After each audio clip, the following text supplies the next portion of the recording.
What's up, everybody? Welcome to Dueling ACES for April 10th, 2023.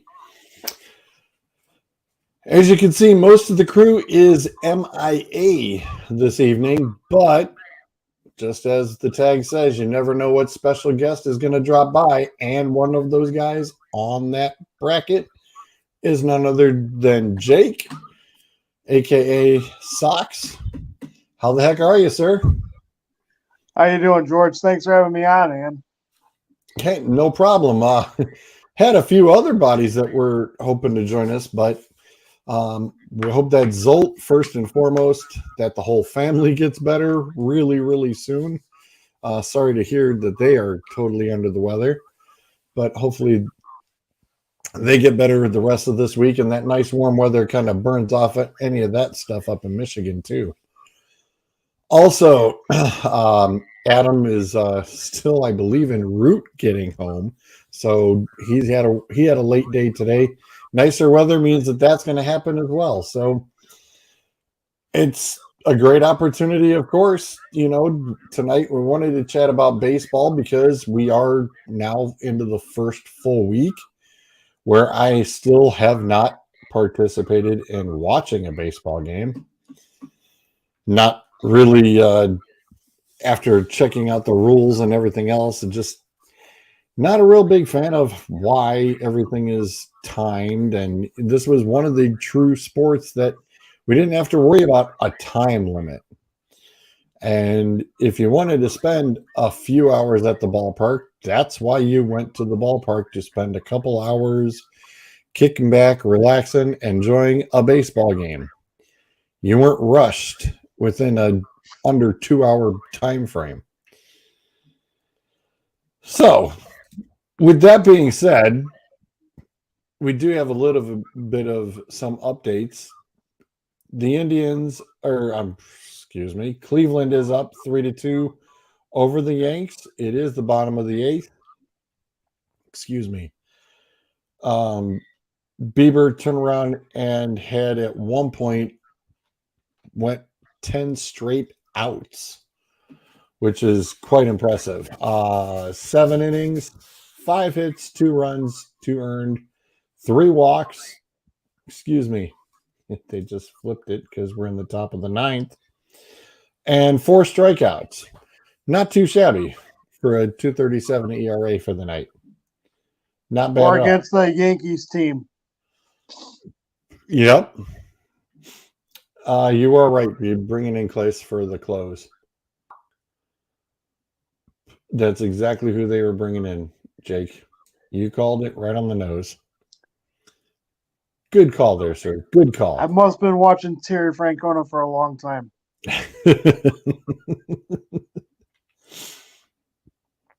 I was going to say, the guys have batted around, looks like 3 times. Not too bad. Looks like looks like we got around almost 4. That's pretty good. That's pretty darn good. It is. But like I said, everything's rushing so fast. This was a 7. What was the start time for this? Was 7:15? Wish I could find out where that info was. The start game for the Cleveland game? Yeah. Here, I can tell you. I was going to say, I thought it was a 7:15. I mean, if it is, whoo, that is sick. Even if it's 7 o'clock, you're hour and a half. You guys are getting done faster than football games.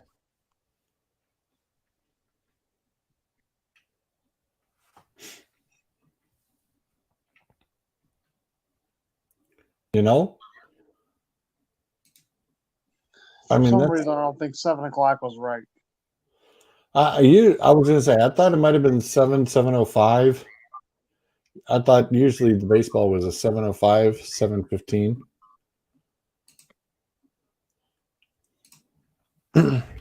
First pitch was at 6:10. So they're just under 3 hours. 6:10. Correct. That's an early game.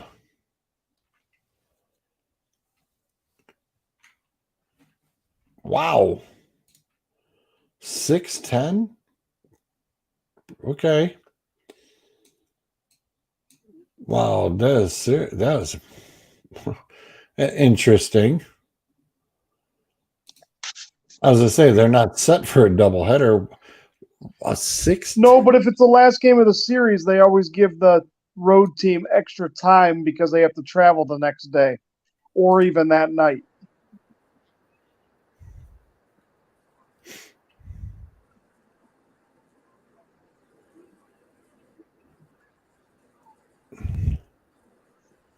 I was gonna say I don't know who the special guest, but screen has not come through yet. I'll wait.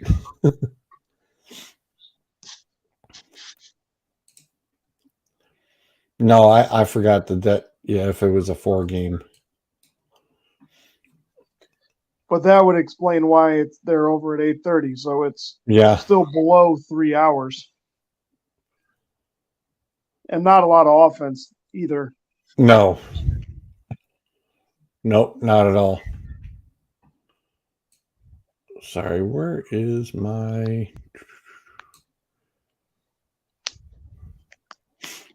I don't know where the... Where is that at?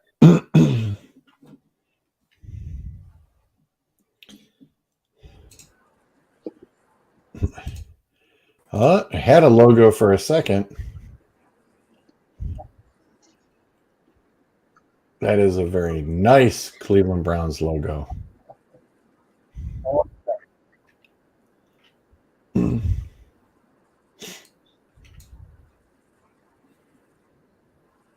Your audio is a little weak. Can't hear me? What's that? Yeah. Not hearing me? Barely.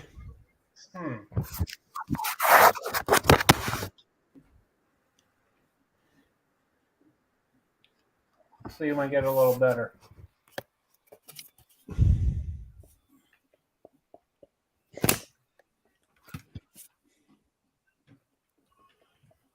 The logo is pretty nice. I like that logo. Yeah, that's my...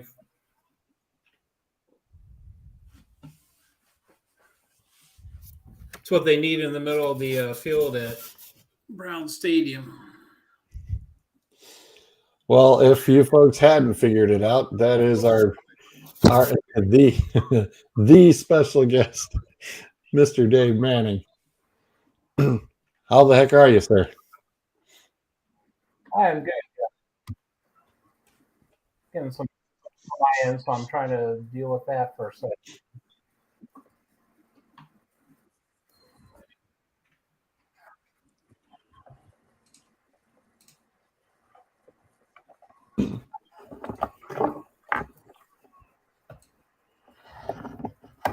So, Jake, I'm going to start. Basically, I'll start it off with you. You know, okay. What are your thoughts? Let's go with the pitch timer. Let's go with what is really the driving force ordeal on this. The pitch clock. The hurry up. Yeah.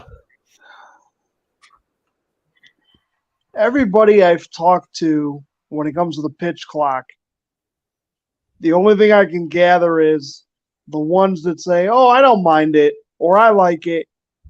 They seem to be the casual baseball fan. I don't think they're a diehard fan like Mr. Manning or yourself, George. I think they're more just they might watch a game once a week or something. And might not even pay that close attention to it. I don't like the pitch clock. It kind of the pitch clock, the throwing over to first base, and I know you haven't brought that one up yet.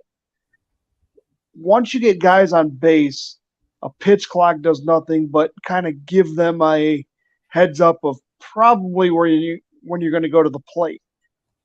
You'd almost have to throw it early and change it up just like you would a snap count. You can't wait till the end of the clock before you throw it home because it's almost a dead giveaway that that's where you're going.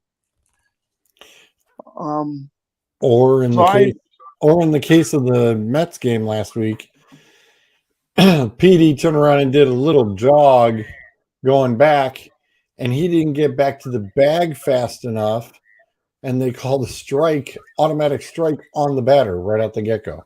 Because he didn't get back to the batter's box? Back to the base, back to first base fast enough. What do you mean back to the base? He was on first base and was going for second, and it was a foul ball, and he decided he was stealing, but it went foul. Well, even when the ball gets thrown back in, that pitch clock starts.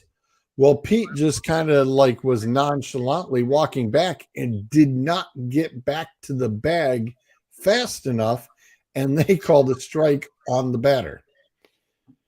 Because that's part of the rule, I guess I haven't heard of nor done research on. I don't understand that because the batter isn't the runner on first does not due back to they don't have to touch the bag. Just because the ball's foul, they're just not granted second. But it's not like it's a out where he has to go back to claim himself safe. You know what I mean? That makes no sense. Did they elaborate on the game? Because I didn't see that one. No. Okay. No, they didn't. The one that irritated me was the first series of the year. For those of you that don't know or can't tell from my photo, I'm a Red Sox fan. So I was watching Red Sox host Baltimore, and Rafael Devers, the Red Sox third baseman, was up to bat, and he had 2 strikes. And apparently part of the pitch clock rule is the batter has to be engaged with the pitcher with 5 seconds left on the clock. In other words, they have to have their bat on their shoulder looking out at the mound. So Devers, with 7 seconds left, looks up to the mound, and the pitcher is still kind of brushing dirt off the mound, getting it all set.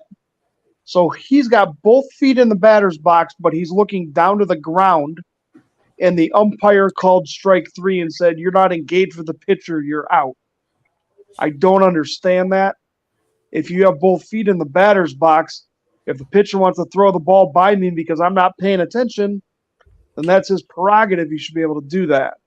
At least give the batter a chance to swing and foul the pitch off. There's that part of it that I don't care for.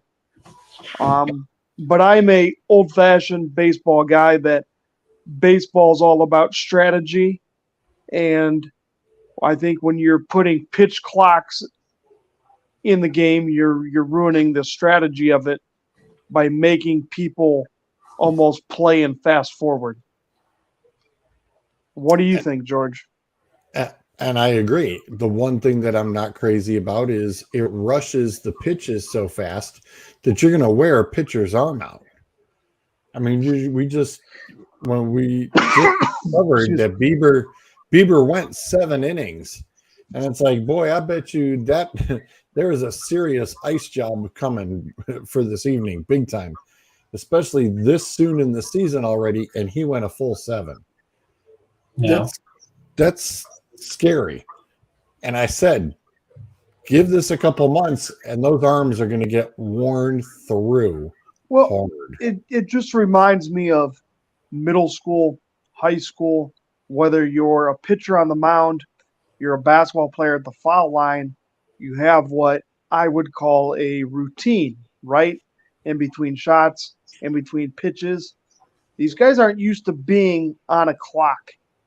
They used to, it's a chess game between the batter and the pitcher. The batter's trying to think what the pitcher's going to throw next, and the pitcher's trying to throw a strike that the batter is either going to guess wrong or just miss the pitch. And I think when you're rushing that process, it's going to do nothing but hurt the athletes and hurt the game. Yeah, I agree. I don't like it. Takes away from the game in so many ways. One, the strategy of it, the rush. Come on, you got to pitch in 15 seconds, or it's no good, or you got to be back in the box. It also takes away little nuances from the game and kind of the build up between pitches and that kind of battle, because it's just like hurry up and throw it, hurry up and throw it. Yeah, I get what they're trying to do, but at the same time, to me, it feels like, I don't know, it's taken little things that away from it that add to a baseball game. If I wanted to go to hurry up games, I just go watch a 7-inning softball game or something, or I go to a baseball game, I expect to be there 2.5 to 3 hours, and I'm good with that.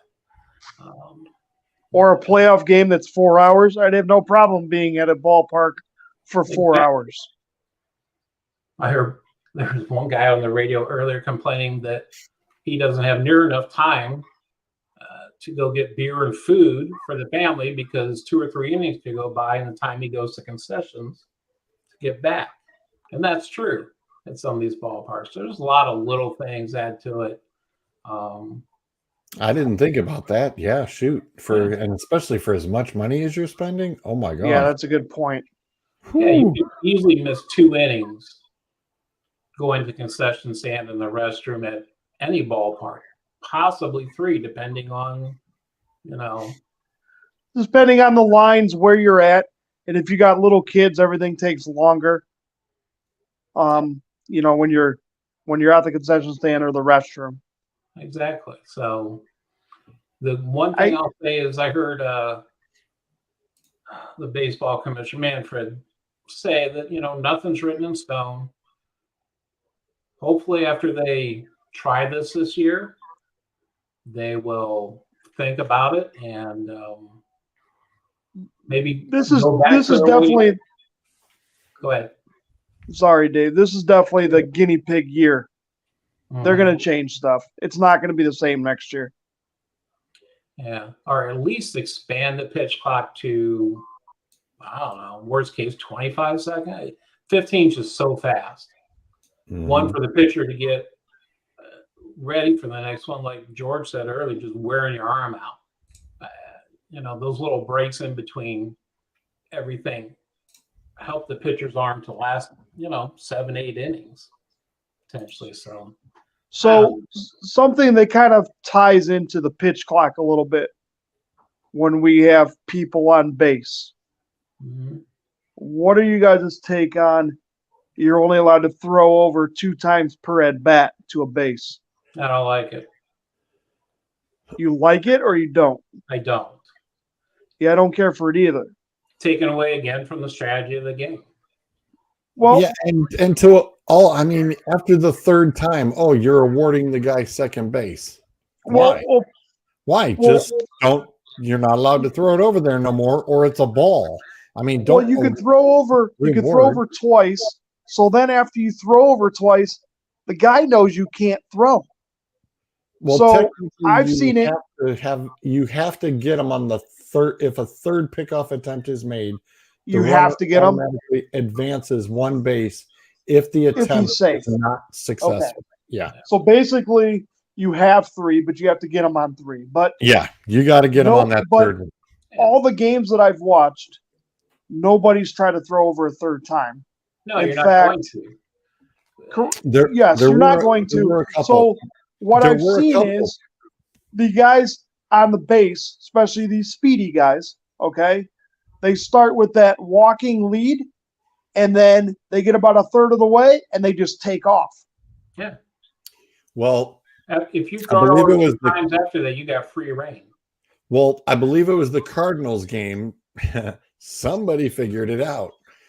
They knew that they couldn't throw over, And as soon as the catcher takes a look and he knows he's going to turn around and he's ready to jump and go, and the pitcher's set, the catcher popped up and called time. I was like, "Oh, you Sudbury, you Suds loophole, SOB." But he can only do that Like, once. 'Cause he only has one timeout, just like the batter only has one timeout. Yep, but So what happened on the next pitch after that then? Oh, he took off. So of course he's not going to sit there and try to go again immediately because he's gassed because he turned around and used a lot of energy trying to go that turn. So he's not going to go again. So guess what? Next time up, it was a hit right into a double play. Worked out that time. It just anytime you're limiting, you're doing dumb rules like that. Well, if you throw 3, you don't get him automatically. I was saying, come on, guys. That's I don't know. I'm sorry. I'm glad I get to watch Bryce play regular baseball. Yeah. Yeah. Hey, I've got a 2-hour time limit, but guess what? I'm not seeing anything rushed. I'm seeing kids play the game the way it's meant to be played. Right. And this just feels like softball rules or something.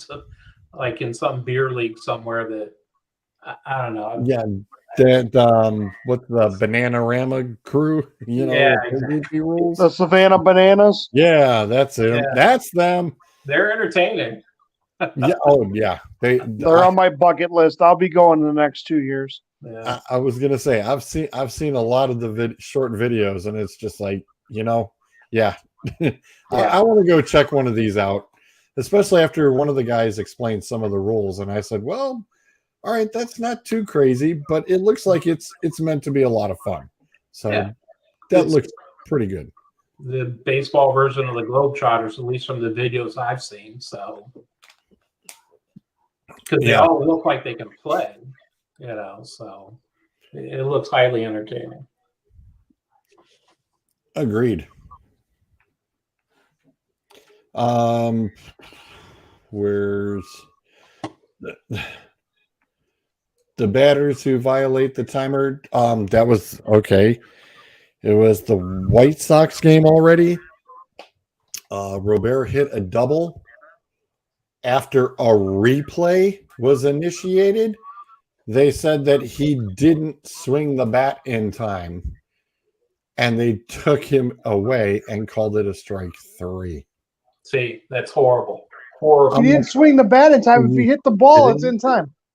Nope, it was already too late. Clock had hit 0. See, that's just asinine. It's ridiculous. I'm like, this is stupid. This is totally stupid.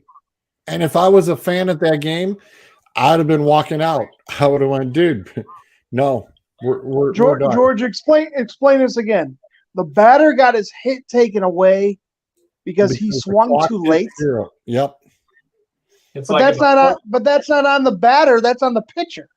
Oh, the pitcher had it with the 1 second left, but because the clock expired in the exchange. That's beyond stupid. Well, it is. Why do you penalize the hitter, the batter, or the pitcher's the one that threw it late? If that's the rule. And if you got a hit, let them have the hit. And if the pitcher gets the ball off in time, that's all that matters. Yeah. That's like if the quarterback gets a playoff with 1 second. Right. Or the shooter in basketball gets it off with 1 second, but it doesn't go through the net, so it doesn't count. Yeah, that's crazy. Bob Manfred in baseball they seem to shoot themselves in their foot every time they try to. I'm trying to. Yeah. But they claim there's more stolen bases this year, so things are more exciting. Lefties' batting averages are not any higher from last year, so the shift isn't helping them. Oh, that was the next piece is the shift. Did you see the Reds Was it the Reds? Was that the team that takes the left fielder and puts him in deep second Uh-huh. base? Yep. Yeah. They Put left the left fielder field put it in completely short. wide open Yep. and put the right because that's not against the rules. That's right. All the infield was still in their spots, but they took the left fielder and put him kind of like in that little shallow center right a little bit just to help kind of create a weird looking shift. They shifted the outfielders and left the infielders alone because you're not allowed to shift the 4 infielders. But it doesn't say a dang thing about moving your outfielders around. So Now somebody found the Suds loophole in that one too. So you could still shift the infielders, I believe, but they have to be on their correct side of second base. Correct? Yes, you they could must still be shade second baseman towards first base if you want to, but you can't move the third baseman or the shortstop to the right field side of the infield. Correct. They have to stay on within the outer boundary of the infield. The infielders Correct. They have to be in the dirt. A team cannot reposition its best defender on the side of the infield where the batter is more likely to hit the ball. If they are not, wait a minute. So if Jimenez is the Guardians' best infielder, and you got a lefty up, what do you mean you can't position him on that? So he can't play second base? It says the infielders may not switch sides.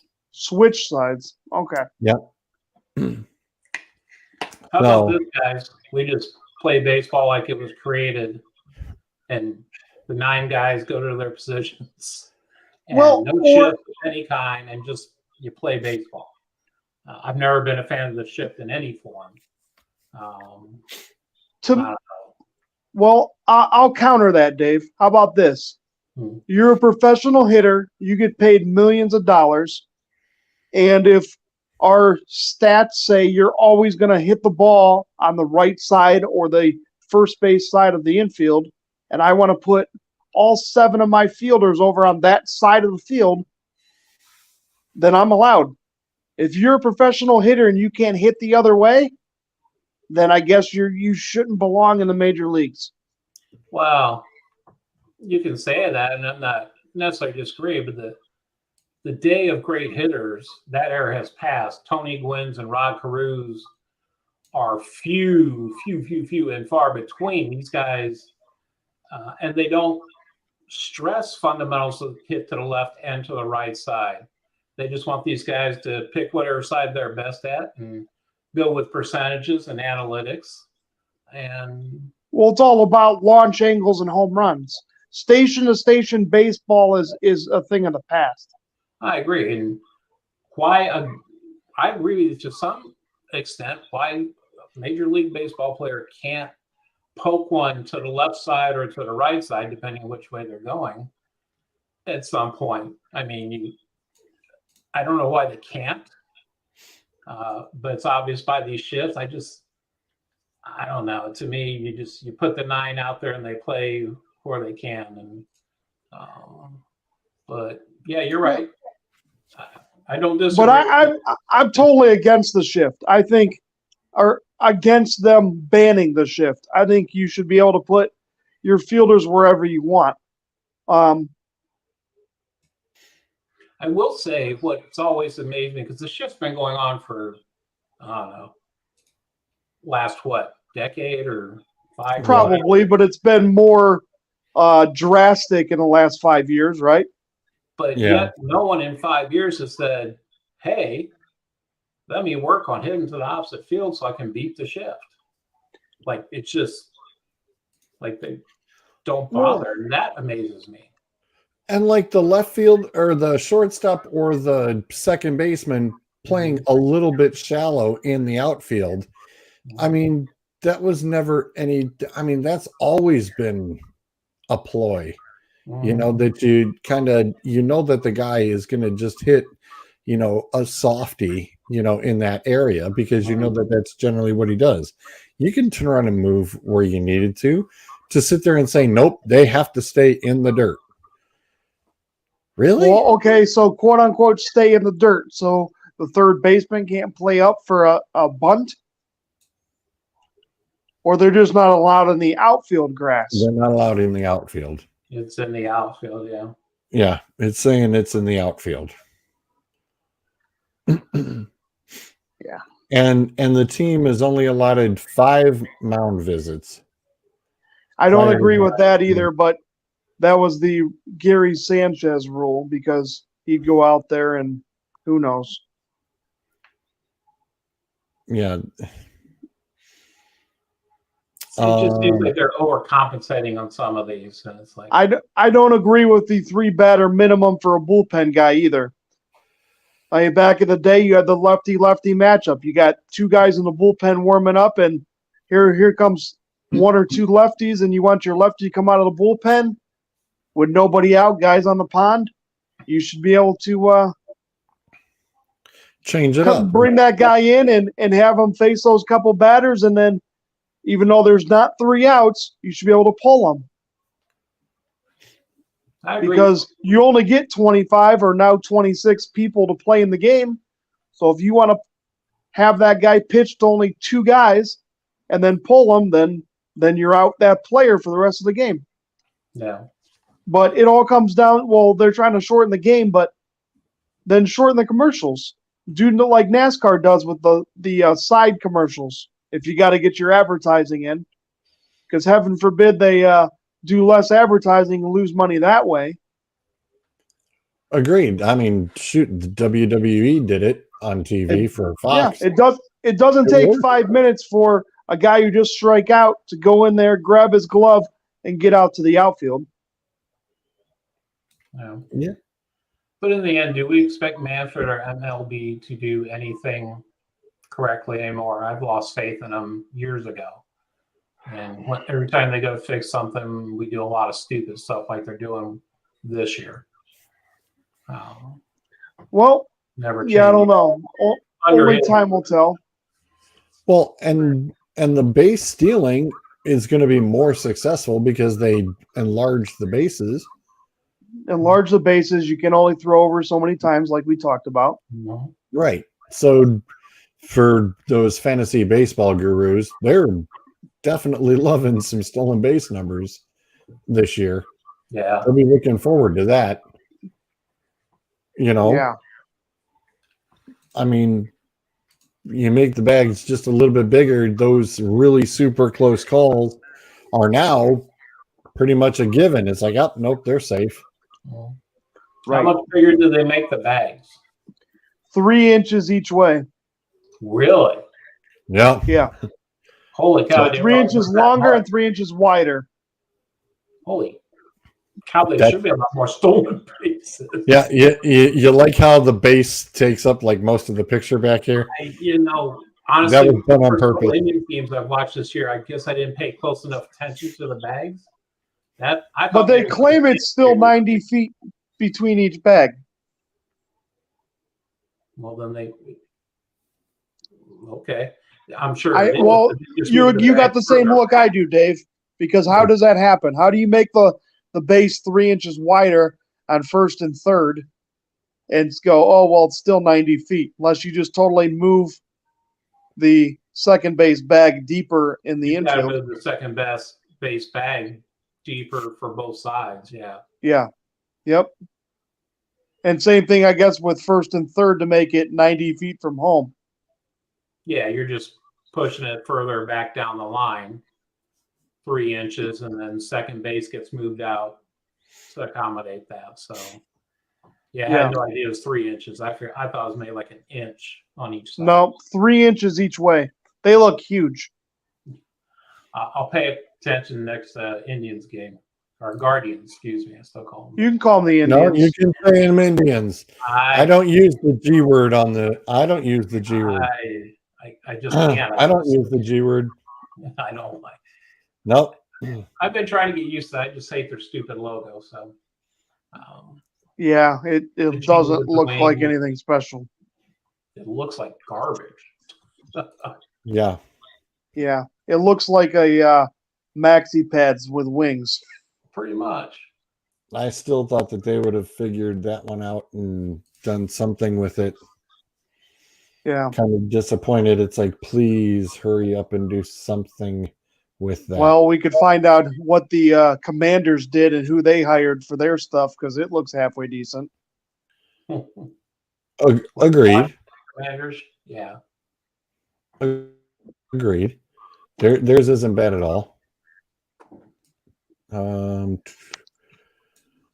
So it looks like Mr. Straw, by the way, is the stolen base leader with 6 stolen bases already this season. Oh wow. Nice. Well, I see the Anderson Tribe Torres, did win They did, yes. 3-2.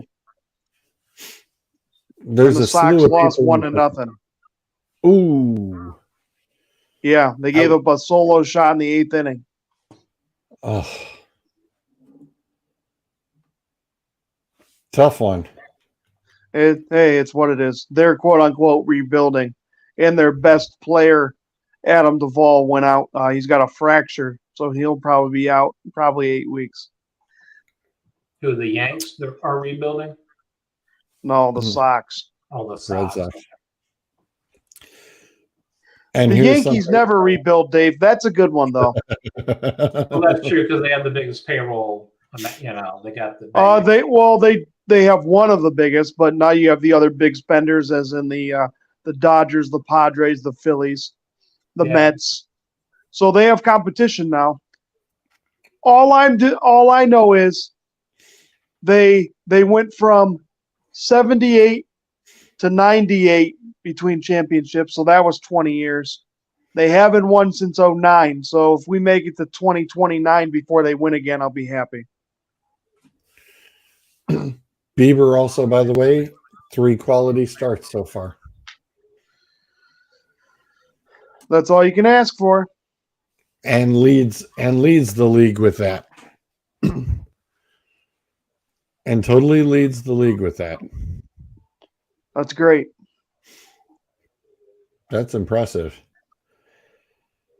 In the meantime, we have a football game going on in Philly. It is 15-3. Over. Wow. Philly is rocking Miami. Sorry, folks, that is not the Eagles playing against the Dolphins, but might as well be. I mean, that is a butt whooping going on over there. Yeah. Major. I'll tell you, the National League divisions are going to be some good races between the East and the West.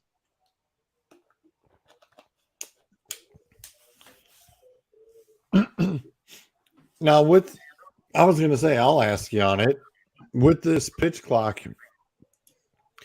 do you think this hurts or helps as far as how the game's progressions on what the layout is going into the playoffs? Do you think that a lot more teams have more of a fighting chance, or do you think that it hurts some of those other teams? Go ahead, Dave. Do you think you have more of a fighting chance? I mean, I think the pitch clock's going to even out the playing field a little bit, if you ask me. But this is all still new, so that would be my guess. But I would watch some more baseball and give it a little more time before I'd really jump to any. Like, I believe this will happen 100% because it's still very new, still very young. You know, these guys might adjust to everything by the time playoffs roll around. You know, well, where we're at September, we'll see, or October. The scariest stat of all at the moment is a lot of the teams are sitting just a little over 500 by a game or two, with the exception of Tampa Bay. The Rays. 10-0. Yeah. We've never seen anybody with a jump start like that before. Never. You know, so here and there, but it's so here's my answer. Rare. Reds did it once. Tigers did it once, where they jumped off to like a 20 and. What was it? 84. They were 28-5 or something like that. Yeah. But I don't know if they went. Rare. I don't know if they started the season like 10 or 11-0. But when it comes to these rules, do I really think it'll give some of the other teams an advantage? I don't. The shift, maybe, but the pitch clock, no. So, George, you kind of pinpointed it earlier when you talked about injuries. They could end up, some of these bigger name pitchers that these teams rely on could end up getting hurt. That might alter the playoff results. I'm really expecting everybody's starting rotation, 5 or 6, to by July to be gassed. And you're going to see a lot of teams going down to pull up their AAA guys. Yeah. I 100% expect it. So that might happen, but do not expect a lot of batters to be sitting on that bench in that dugout, because I think a lot of teams will be sending guys down because they need the pitchers to come up. Yeah. So here's the other part of it. So you have that, but then because I've already seen it a couple times, and I'm going to go out on a limb and say out of the three of us, I've probably watched the most games. You're going to have a lot of people that still aren't used to the rules or are getting called out on quote unquote violations of rules instead of making the opponent get them out. And that shouldn't happen in the playoffs. You shouldn't be out because of a rule instead of the opponent earning that out and getting you out. Yeah. Imagine this being Game 7 of the World Series, and the guy at the plate hits a double that scores the winning run, but then it's called out because the pitcher threw it with 1 second left and he hit it with 0. That'll be interesting. So, but that's kind of what I'm getting at, Dave.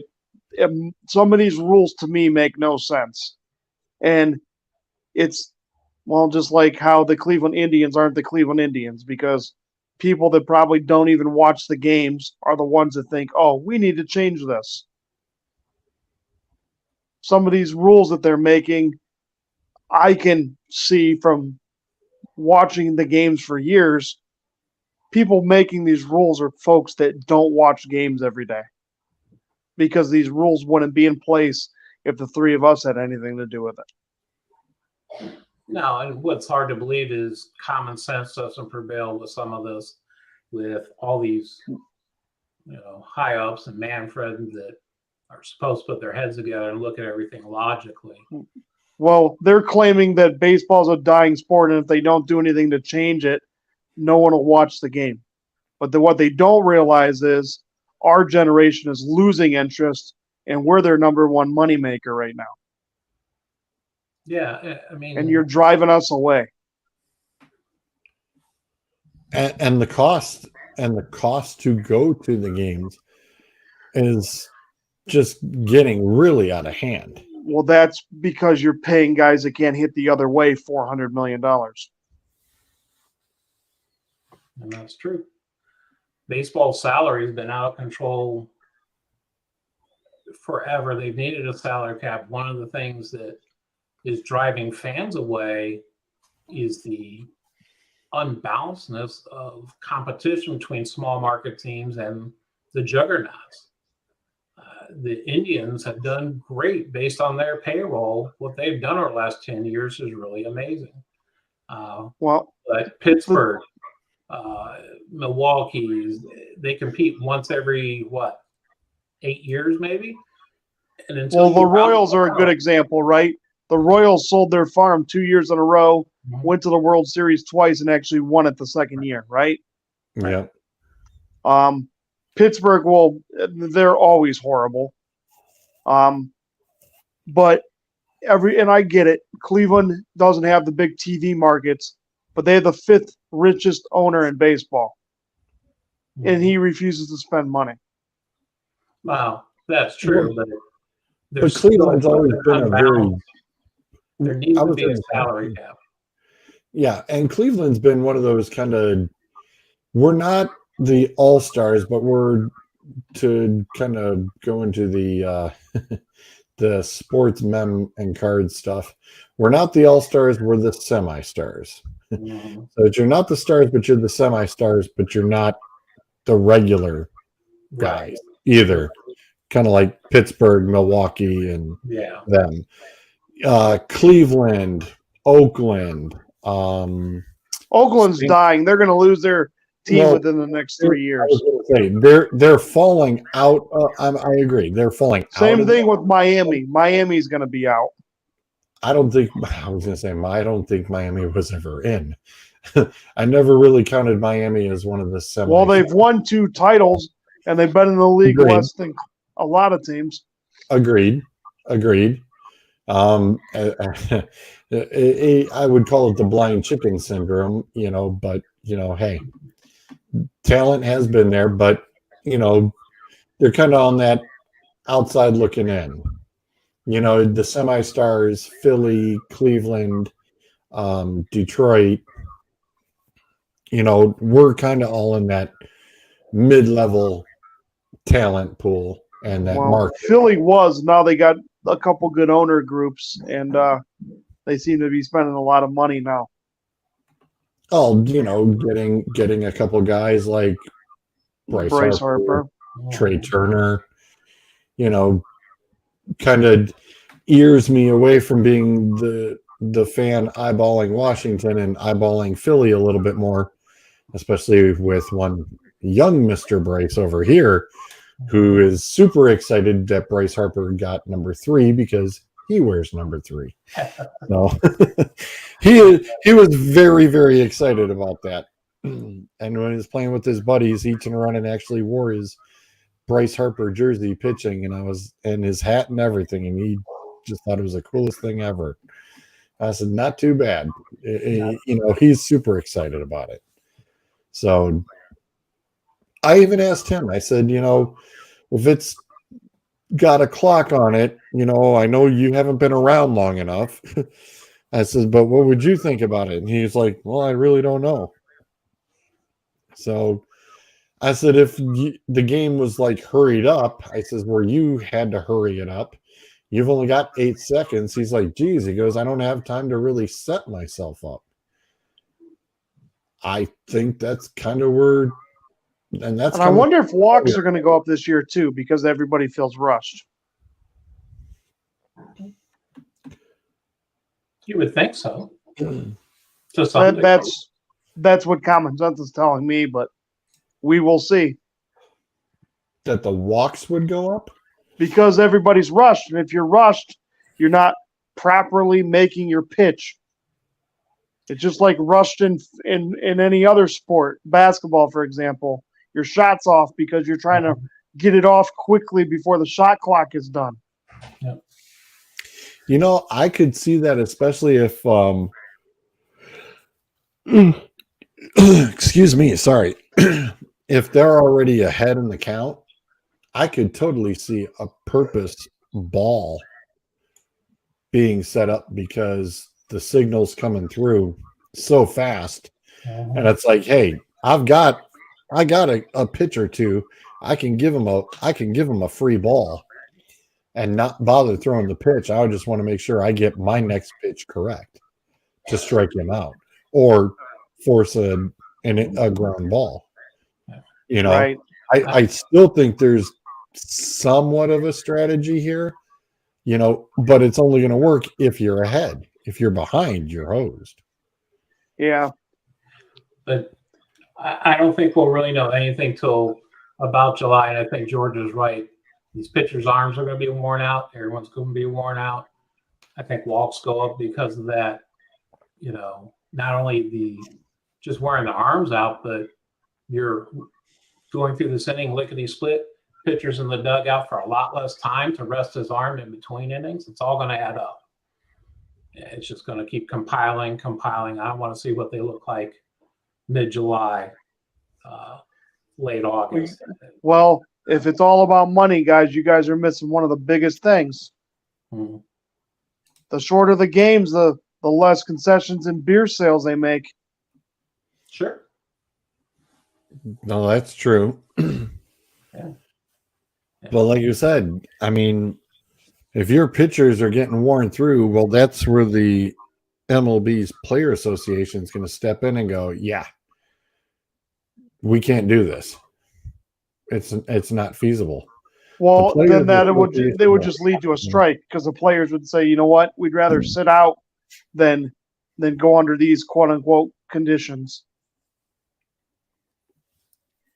And then the fans lose again.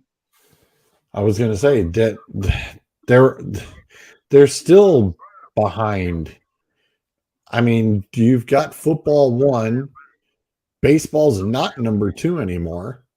You're looking right at basketball, stepped right up in front of you. Basketball is totally stepped right up in front of baseball, and it's number 2. Baseball has now fallen to number 3.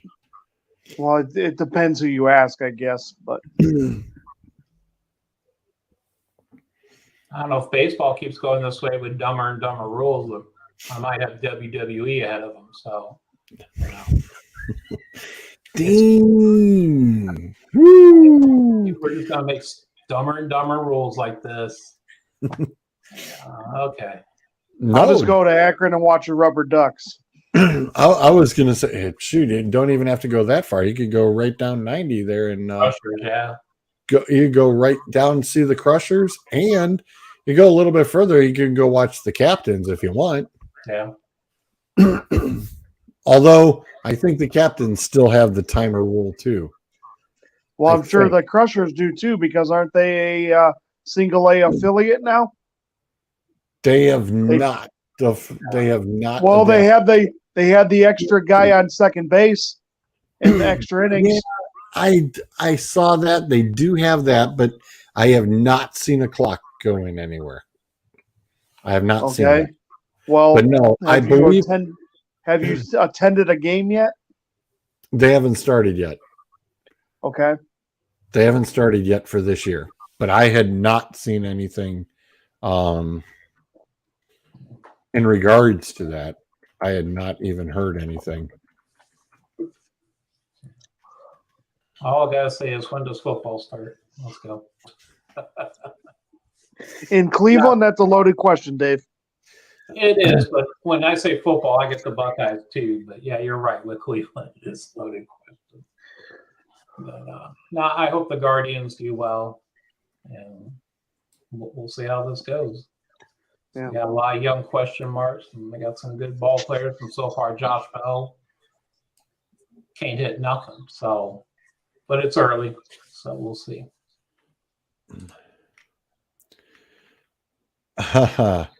Nope. Here it is. Jake, you're right. Frontier League approves pitch clock for 2023 season. Runners on base. No runners on base, 14 seconds. Runners on base, 18. Batters in the box alert to pitcher at the 9-second mark versus the 8-second in the pros. Time between the batters can only be 30 seconds. Mound visits are only 30 seconds. Between innings is 2 minutes, 15 seconds. Pitching changes is also 2 minutes and 15 seconds. So you get one of these old because, well, and of course that was strategy. These guys that are in their late 60s, these pitching coaches, and they stroll out to the mound. That's no longer a thing anymore. You're going to waste half your mound visit him getting out there and getting back. Yeah, that mound visit is going to be really damn fast. Pitching coaches will be hard on their 40-yard dash time instead of. Yeah. Can we get you out to the mound and back? They're going to be waiting just on the other side of that baseline going, yo, visit, hurry up. And I love that we're ruining baseball at all levels with these stupid rules. Dear Lord. Wow. The pitchers limited to 2 engagements per plate appearance.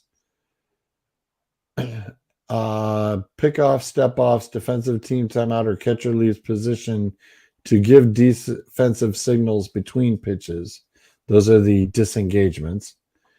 And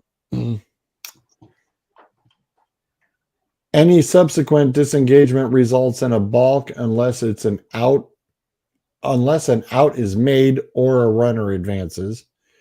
A pitcher may attempt additional disengagements in the same plate appearance if the defensive team does not record an out during the ensuing play. All runners safely return to the original occupied bases, and the result is a balk. Oh, well, I guess the games in Avon are going to be even quicker than what they are downtown. Go down to the ballpark for an hour and a half. Wow. Wow. What, I don't even know what to say to it. It's just. Yeah, that's. Yeah, you're. Ooh. Well, I guess the Crushers are not immune to it, and I mean, I'm anxious. I wouldn't mind doing even popping in down there doing a show from the park. Yeah. And get some people's opinions and whatnot on it and what they think about it. Yeah, heck, you I guess I cut out for a second there. I don't know what happened, guys. So you said the Crushers are immune to those rules or not? No, nope, they're not immune. They are not immune. And theirs is just like they have to be in an engagement like everything seems to be a couple seconds faster than what Major League's rules are. Oh man, I wonder if that's because that's the future. They're grooming them for for the next couple of years. That's what it is. That's just horrible. So you can go downtown and watch a game for 2.5 hours, and you can go to Avon and watch it in under 2, maybe under an hour, maybe under 90. Well, it's next to 90, George, not under it. Touche. Well played, Jake. Well played. You're welcome. Well played, sir. Very well played. Like I said, anybody wants the schedule for Aramis, I will gladly share it. You want to come and watch regular real baseball? Hey, I came to watch Bryce play. He pitched. I think he struck out 8 batters that game. Yeah, he was on a nice little roll on that one. Yeah, he went 4 innings on that game. Yeah. What's his best pitch? Curve, slider, what? What's slider. Slider. He has got a weird sinker/slider that, I mean, he's thrown it to me, and I'm just like, oh, that was dirty. He has thrown it to me, and I just sit there and go, wow, that is going to be a dirty, stinking pitch. Because it's just kind of right there, and then all of a sudden it will just drop. Yeah. And I'm like, oh, yeah. I said, definitely save that bad boy. I said, that's a pretty pitch. That's cool. I never hit a slider when I was young. Much rather hit a curve or a change, but slider, no, I didn't like him. Yeah, he has an impressive little pitch there. That's for sure. Looking forward to seeing it this year and see what he does. I mean, he's grown almost 3 inches since last year, so he's got a little bit more height on him. And he's already complaining he's, sore. And I'm like, oh, here comes some more growing pains. So he's sprouting on top of it. Just like, man, shoot, the kid's in, depending on the shoes or cleats, he's in an 8.5 to 9 or 9.5 in men's. And I'm in 10.5. So, yeah, he's sprouting pretty good. He's what? That's good. 5'3" or 5'4". And how old's Bryce now? Just turned 12. He's cruising along. Needs that tall, lanky frame to be a pitcher. Yeah. Well, between that and a heck of a basketball player at the moment. Yeah, there you go. So between the two, and he still likes his football, and his bowling. So we just wait and see.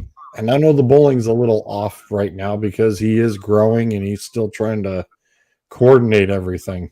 Yeah. I told him, I said, relax. It's going to take a little bit of time when you're hitting through those growth spurts.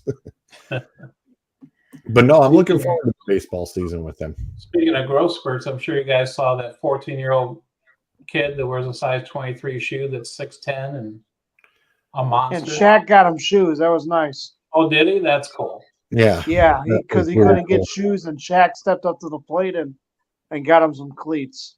Oh, that's awesome. Yeah, I saw that too. That was really cool.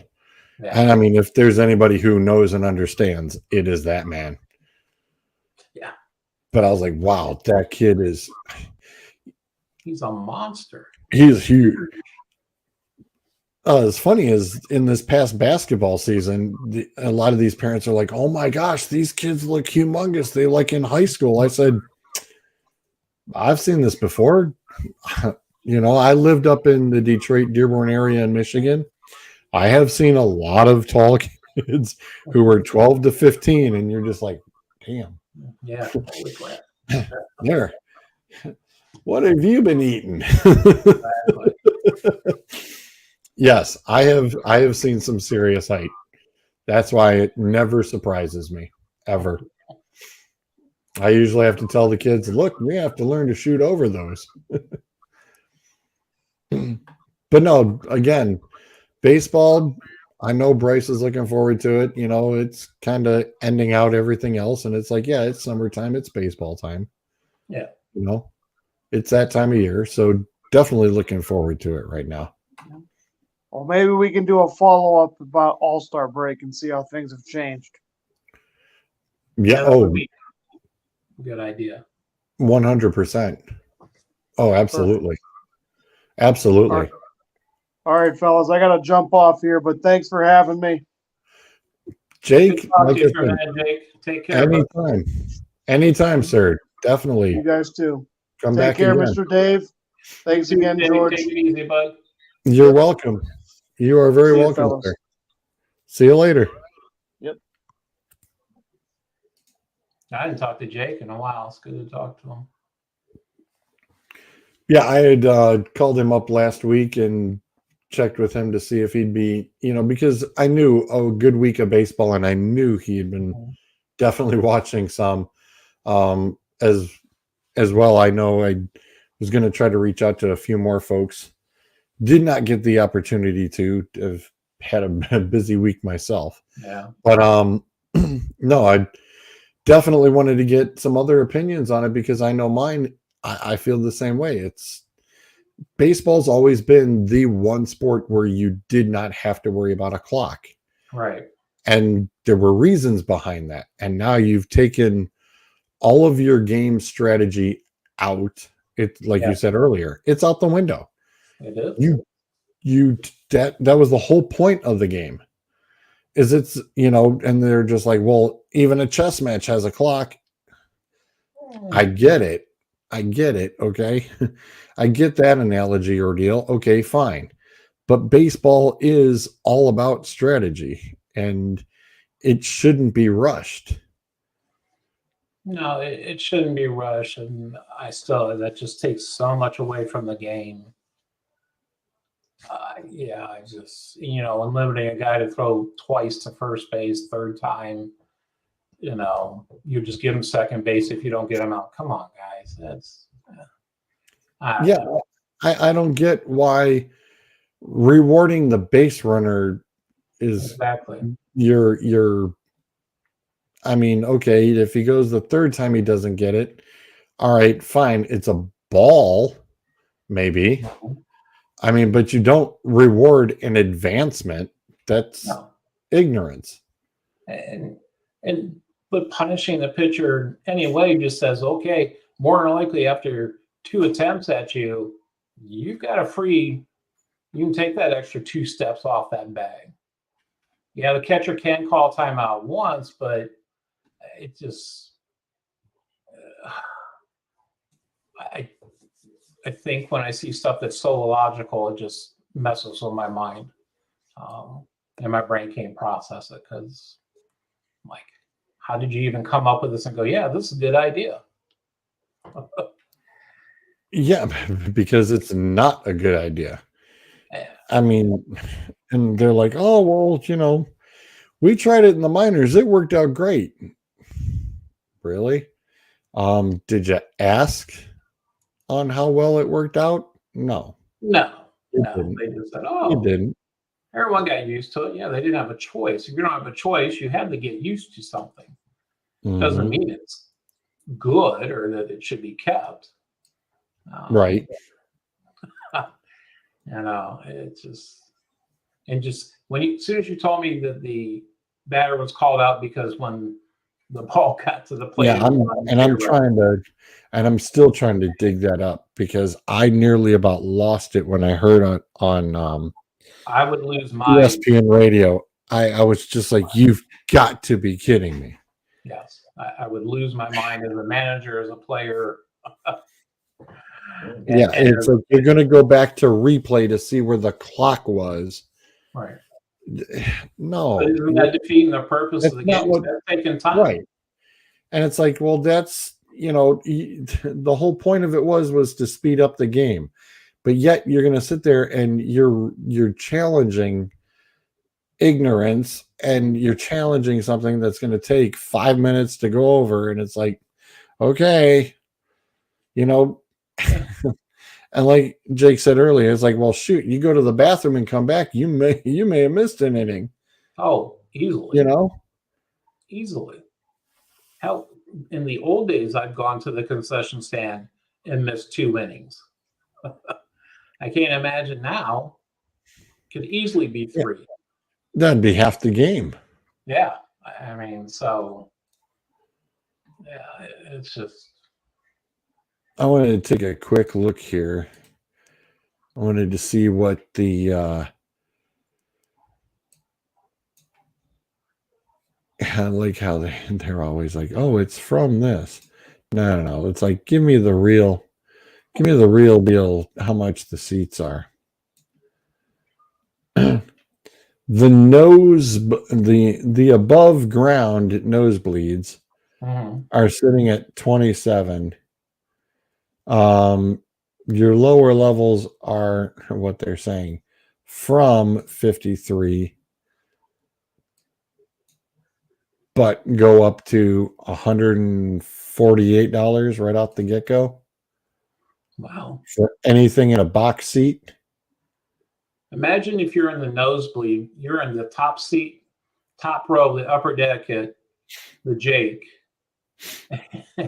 You've got to go all the way down to get your concession, use the restroom.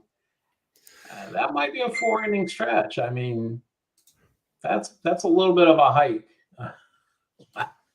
That's just crazy. Yeah, it truly is, because you're right. By the time you get up there, and it's like, okay, well, you have some outside concession things going on.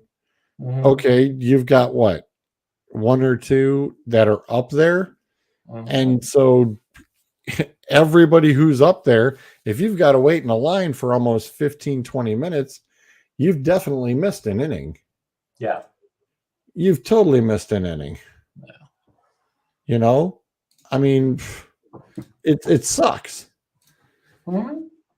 And then God help you if you decide to try bathroom and concessions. Well, there goes half of the game. Might as well just stay at the bar. Yeah, you were better off staying at home. Staying at home, yeah. I'll buy my own beer and dogs, and I can pause the TV if I need to. I won't. Right, and you saved yourself $85. Yeah, that's just in your concessions alone. Just in concessions, I don't even count parking ticket, everything else. So. Oh my gosh, right? Because still directly across from the street, it's still $50. It's $30 to park down by St. Mary's garage. It's now $30. It used to be $15. It's now up to $30. Just I've driven past. I know. I've seen all the signs. You're not paying less than $30 to go park downtown. Right. unless you got a casino, you're One of those utilizing the passes, casino pass. That's the only way you're getting away with parking. But for everybody else, shoot, you're not getting under $30. It's time to go back to the old days of taking the RTA down to. But even Right. then, that's a hike Mm-hmm. back up. Now it's not the old days of Municipal Stadium where it wasn't too Right, bad. because Tower City wrap around over there, you're still looking at about a good 10-15 minute walk. Yeah, I've done it. I've done it. Well, Bryce I've and I done it in a while. yeah, Bryce and I did it. He was what, 2 or 3? I want to say it was 2. And we did it. We went and did a stadium tour, and he had an absolute blast. And we did the RTA thing. We went downtown and walked around, and he had an absolute great time. But man, that walk from the stadium back to the RTA, woo-hoo, no fun. No fun at all. No. I was hoping that the lower level train from the queue was open, but it wasn't that day. Well, of course not. I was like, come on, man. Help me out. It would have been a lot easier. So you're looking at blowing family of 4. What, you're hurting to $400 at least? Yeah. At least $400. Yeah. And that's with the nosebleeds.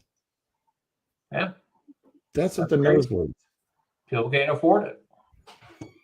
No. And they're wondering why nobody's showing up. Mm-hmm. And especially during the week, I wonder what the attendance was for tonight. Yeah, I didn't see it. My friend Mark Benson said that he and his wife and the boys went down. Mm-hmm. That he turned around and he was going down tonight. And I'm gonna ask him. Is like, how was it? How many people showed up? Because a few times, I believe it was the Oakland series, they said that the people after opening day, the attendance was 3,000. I said, oh my gosh. I said, that's lower than a Crushers. Yeah. Lower than a Crushers game. I said, and in that big stadium, I said, man, I bet you could hear people's conversations at that point. Oh, yeah. 3,000 in a huge full-size, 80,000 seat stadium. I'm sure you heard conversations. Oh, yeah. That's like crazy. The old days in Municipal Stadium when there was no one at the ballpark. Right. You could sit there, which was kind of nice because you could move up to the box seats back in those days, all the fun stuff. Yep. Yeah, I remember you'd turn around and go from the outfield and sneak over and go right on into the box. Yeah. Well, it was right after about the 5th, 6th inning we could do that. Yeah. Yep. They didn't care where you go, where you sat. Nope. They were just like, hey, just keep it close here so that, it looks good on TV. They'll move you. I know my buddy, the one time we went down there, we went and sat in every section. It's because we were bored. And we were getting blown out or, beat up pretty good. And so we visited every section of the upper and lower deck.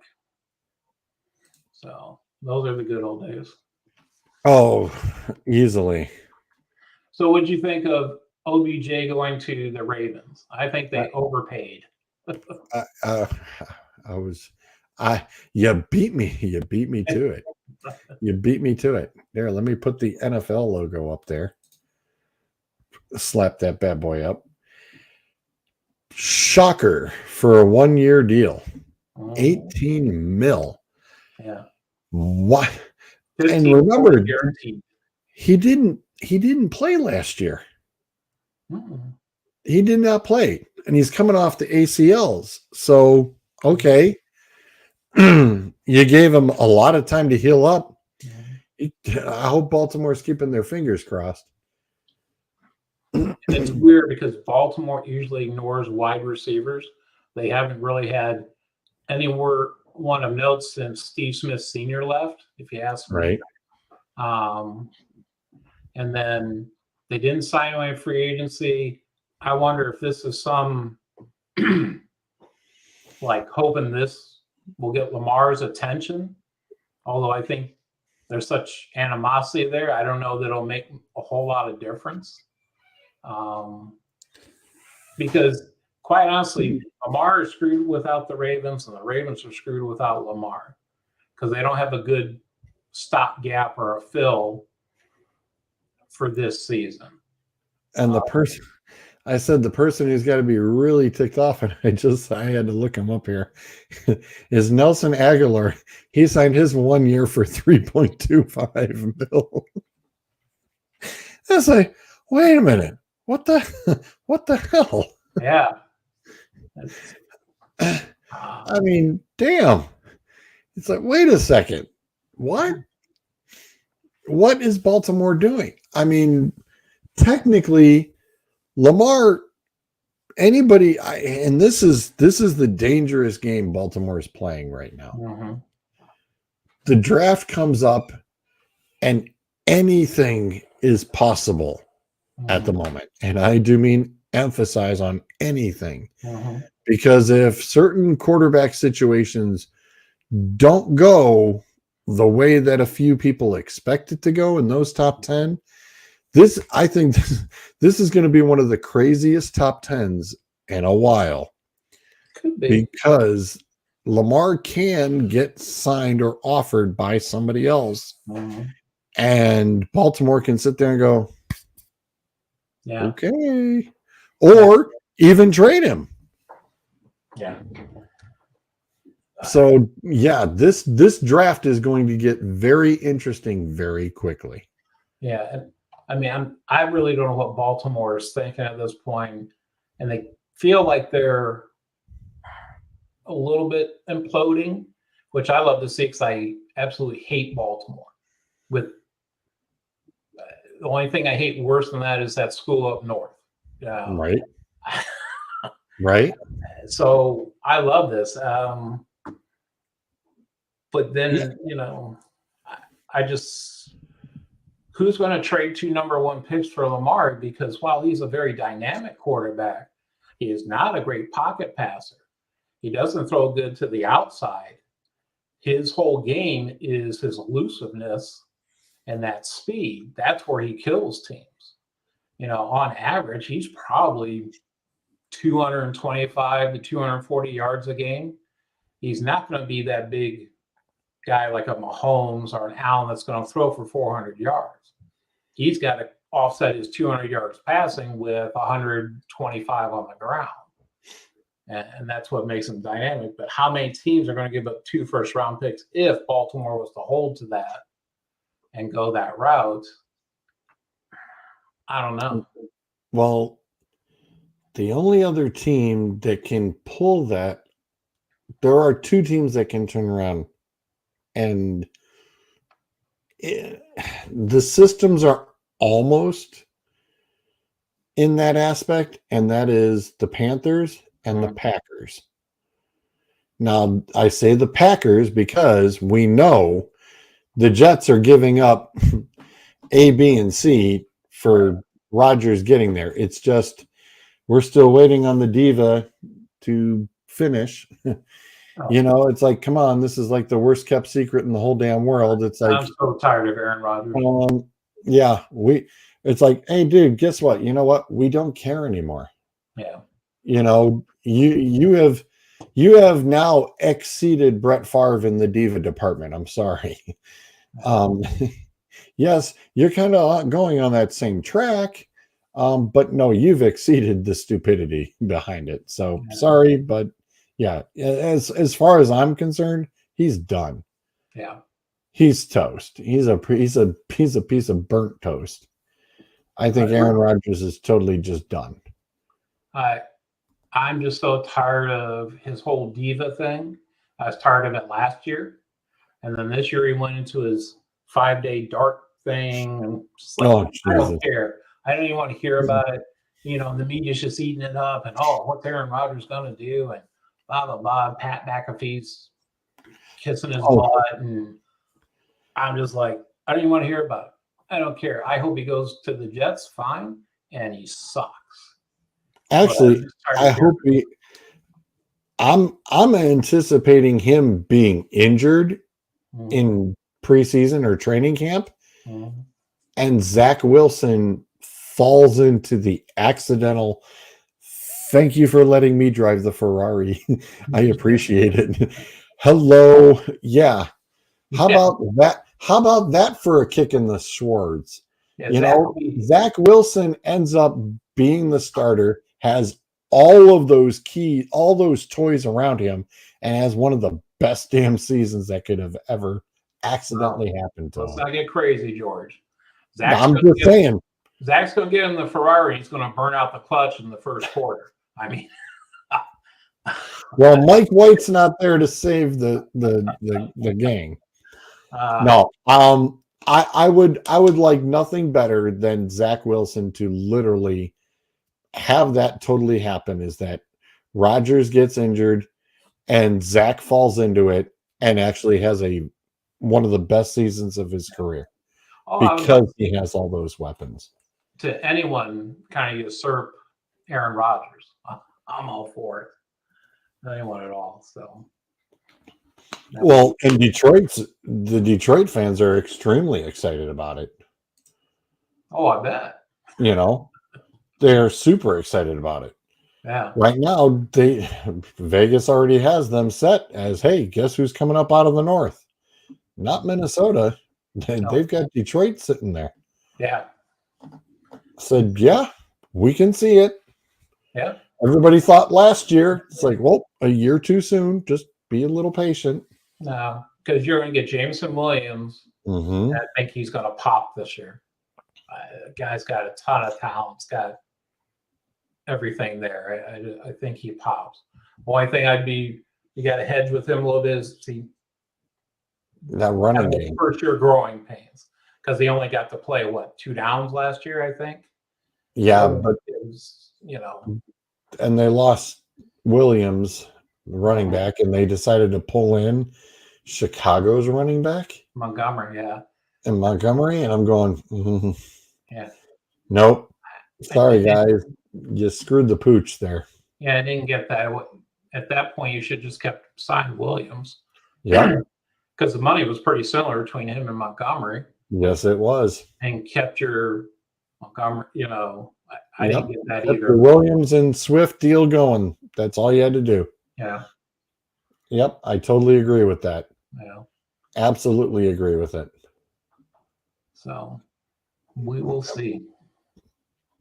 And what do you think on Cleveland's interesting acquisitions? I mean, talk about bolstering up lines and defenses. I think they did a really good job at filling a lot of holes within their budget, especially knowing what they're going into next year with Deshaun's contract. But for the first time, I just refuse to get excited about anything the Browns are doing until they go out on the field next year and actually do something, with it. Because as Browns fans, every year for the last 3 or 4 years, like, oh man, look at all this talent, look at all this talent. And then we go out and win 5 or 7 games. And last year we should have won probably 3 or 4 games that we lost. And I think that was coaching. I'm just going to wait and see. I think the moves Barry made are solid and a couple of them very good. They filled defensive tackle holes. Middle of the field was just a sieve for us last year. Mm-hmm. I think they did great there. And they shored up some things. I still think we need help at linebacker. We're thin. And because all we've done is just having Taki back for one. I was like, him and Anthony Walker and our Adams, we got a lot of 1 year. Yeah, we got a lot of 1 year deals out of it. Yeah. I am happy with the inexpensiveness of wide receivers we've obtained. I mean, Goodwin's no joke. He is a very solid wide receiver. I liked him in San Francisco too. and he just coming off of Seattle. And I told Bryce, I'm like, well, you're never going to believe this, but you lost to Seattle guy to Cleveland. But I says, you regained Wagner back. Yeah. Like, okay. He's like, oh, as long as they still got, DK up there. And I said, yeah. I says, and you still got Lockett. You're okay. I You did like got a couple other guys, Yeah, I did like Elijah Moore. Yes, I don't know why people are kind of down on him. I think he is a very good wide receiver. He's got a ton of speed. I think a little bit was his attitude, but I don't think it was anything over the top other than being a young, cocky kid out of college.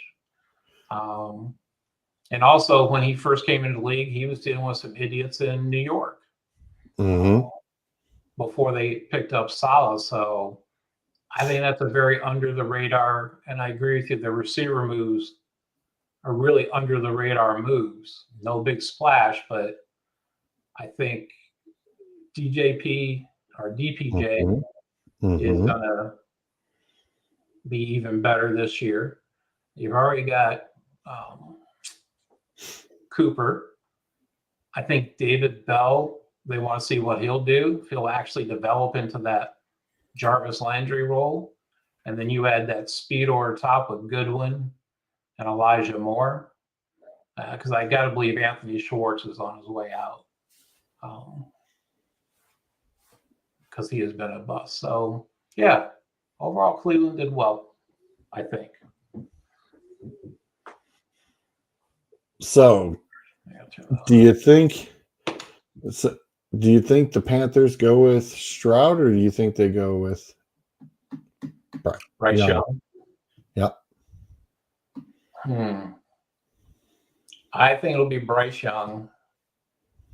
I will say, I'd love to see Stroud just to drive Adam up a wall, because that I have finally get to shred off the Jimmy G thing, and now it's going to be it could all be Stroud onto Adam, and Adam gets his turn.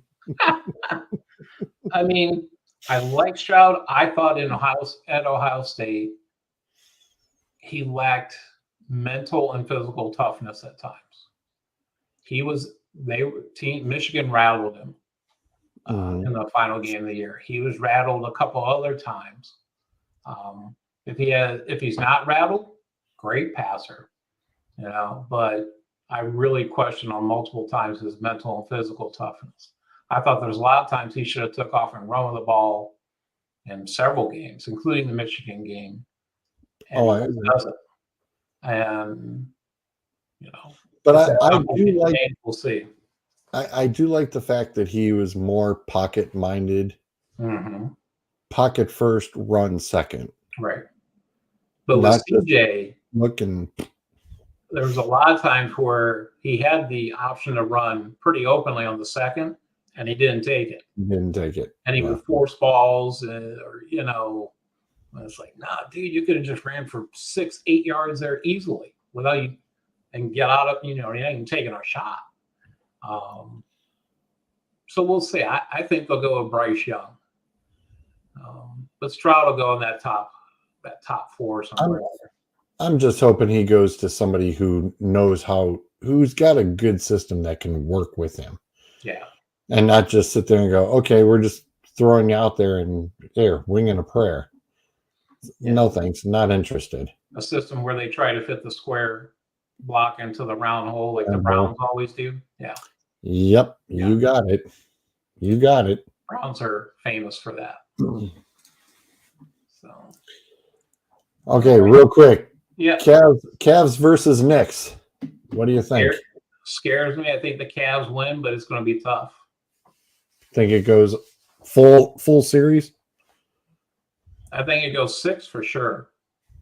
I think the Knicks are probably, as far as how they match up, their toughest. I wish it wasn't the Knicks in the first round. So I really want to get the experience and get them into the second round. But I think they'll get it, but I'm also curious how Bickerstaff handle everything. First playoff run for him. So, but I do love the team. Donovan Mitchell, yeah. What do you think about this? Just kind of like the NCAA. What do you think about this play-in stuff? I am not a fan of this play-in. It's like if you didn't get there, oh well, you didn't get there. This isn't where everybody gets an opportunity to make a final stab at the run. No, you missed. I agree with you. Yeah. You didn't make it, you didn't make it. Not play. I don't like it at all. I never did. Yeah, and you get 2 tries at it. Yeah, that's the losers. The way this weird bracket thing, it's like, oh well, this winner of this one plays this, and the loser of that one plays this one. But then if that one wins, then that one could turn around and get. Wait, no. Well, and you're just watering down the product because if you have to play in like that, you're probably not that good to start with. So why are we doing this? Why? I don't get it. I mean, it's like, okay, in football, let's put 14 teams in every year, or 10 from both sides. At some point, no. You either make it or you don't. Yeah. Right now they've got like on the West, the Lakers 43 and 39. Mm-hmm. Minnesota and New Orleans were both 42 and 40. Mm-hmm. As a 8, then a 9. And then OKC is 40 and 42. So they were a couple games out. It's like they really have no business being in. No. It's almost like a participation trophy. Right. And then Golden State and the Clippers were both with 44, just 1 game ahead of LA. So it was seriously really close between all of those teams. But it's just, again, if you didn't get there, you didn't get there. Oh, well. Well, to me, the top 6 out of the 2 conferences is where it should be stopped at. Top 6, okay. Yeah. No more than that. This other play-in crap, no, sorry. Yeah. I mean, yeah, you'd have Boston and Milwaukee on the East. You got Denver and Memphis sitting on the West. Mm-hmm. And it's like, okay, well, you earned a bye. Yeah. And then go. Have a nice day. Exactly. I mean, it's kind of stupid in a way. I mean, just my opinion on it. I agree. It's very stupid. Yeah, to me, it's a waste of time. I mean, and like I said, Bulls are 40 and 42. They win. How far are they actually going to get? Come on. Yeah. And like I said, if you lose this game, the loser goes here, but the winner of this one goes here, and then the winner of this one goes here, and the winner of this one goes here. Yeah, I'm not. Yeah. Wait, what? Yeah. No. No. How about no? Yeah. Who drew this so up? It's like, in other words, you're telling me that OKC, if they win this one game and then win the second game, who was the loser of this game, but this loser could end up winning and end up going up and playing the number 1. Wait a minute. A John Madden Telestrator thing from the old days where he's like, oh, this guy goes here and this guy goes here. And, what the hell? Exactly. It's crazy. Exactly. This is just insanity at its worst. Mm-hmm. 100% insanity. Maybe NBA is trying to equal MLB in some of its insanity. Maybe they felt left out. I don't know. But I mean, the play-in thing, when they started it with the NCAA, we thought, all right, this is kind of crazy because, these guys aren't going to turn around and win anyway. Mm-hmm. But we found out that, not so fast. A couple of number 1s got burned. You're also, in March Madness, you're playing one game. Mm-hmm. So you're not going through a best of 7 series or nothing. That's the difference. Here, these play-ins, okay, yeah, you got by this one game, but now you got to go play a series at some point in order to advance, and that's where they get exposed.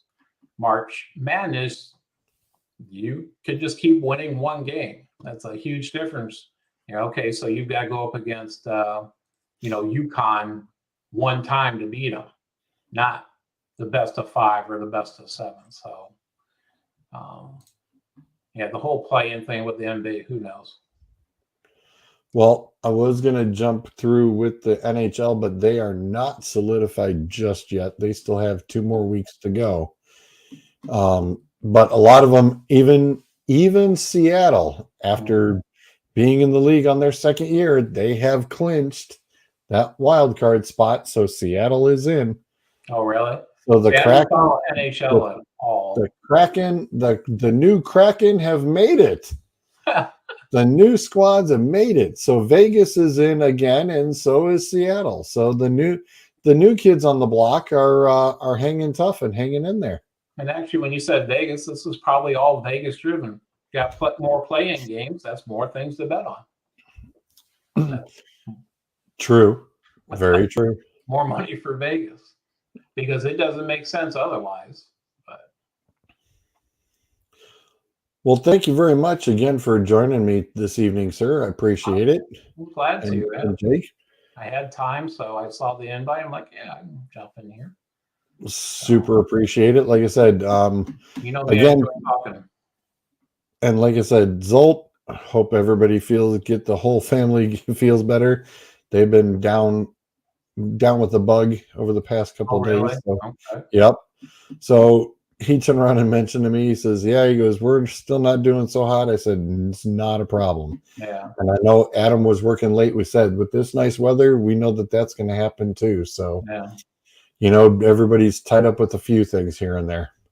I said, shoot, even I was throughout a lot of the Braces basketball season on the Monday night. So I missed a few myself, and Zolt and the gang ran it. So, like I said, appreciate you as always popping in. Thank you very much. I enjoyed yours, so thanks for shooting me the message. Oh, and like I said, absolutely, and especially with the baseball one, I really appreciate Jake for jumping in as well. Yeah. And until next week, everybody, and we'll see what the rest of this interesting week has definitely brought upon us. And as more of the NFL draft will be lingering a little bit closer, and seeing what the XFL playoffs look like, because we know that it actually does impact the NFL a little bit, as some of those guys will also be available. Yes. when this season ends. Yeah. So until next week, everybody, we'll catch you on the flip side. Hey.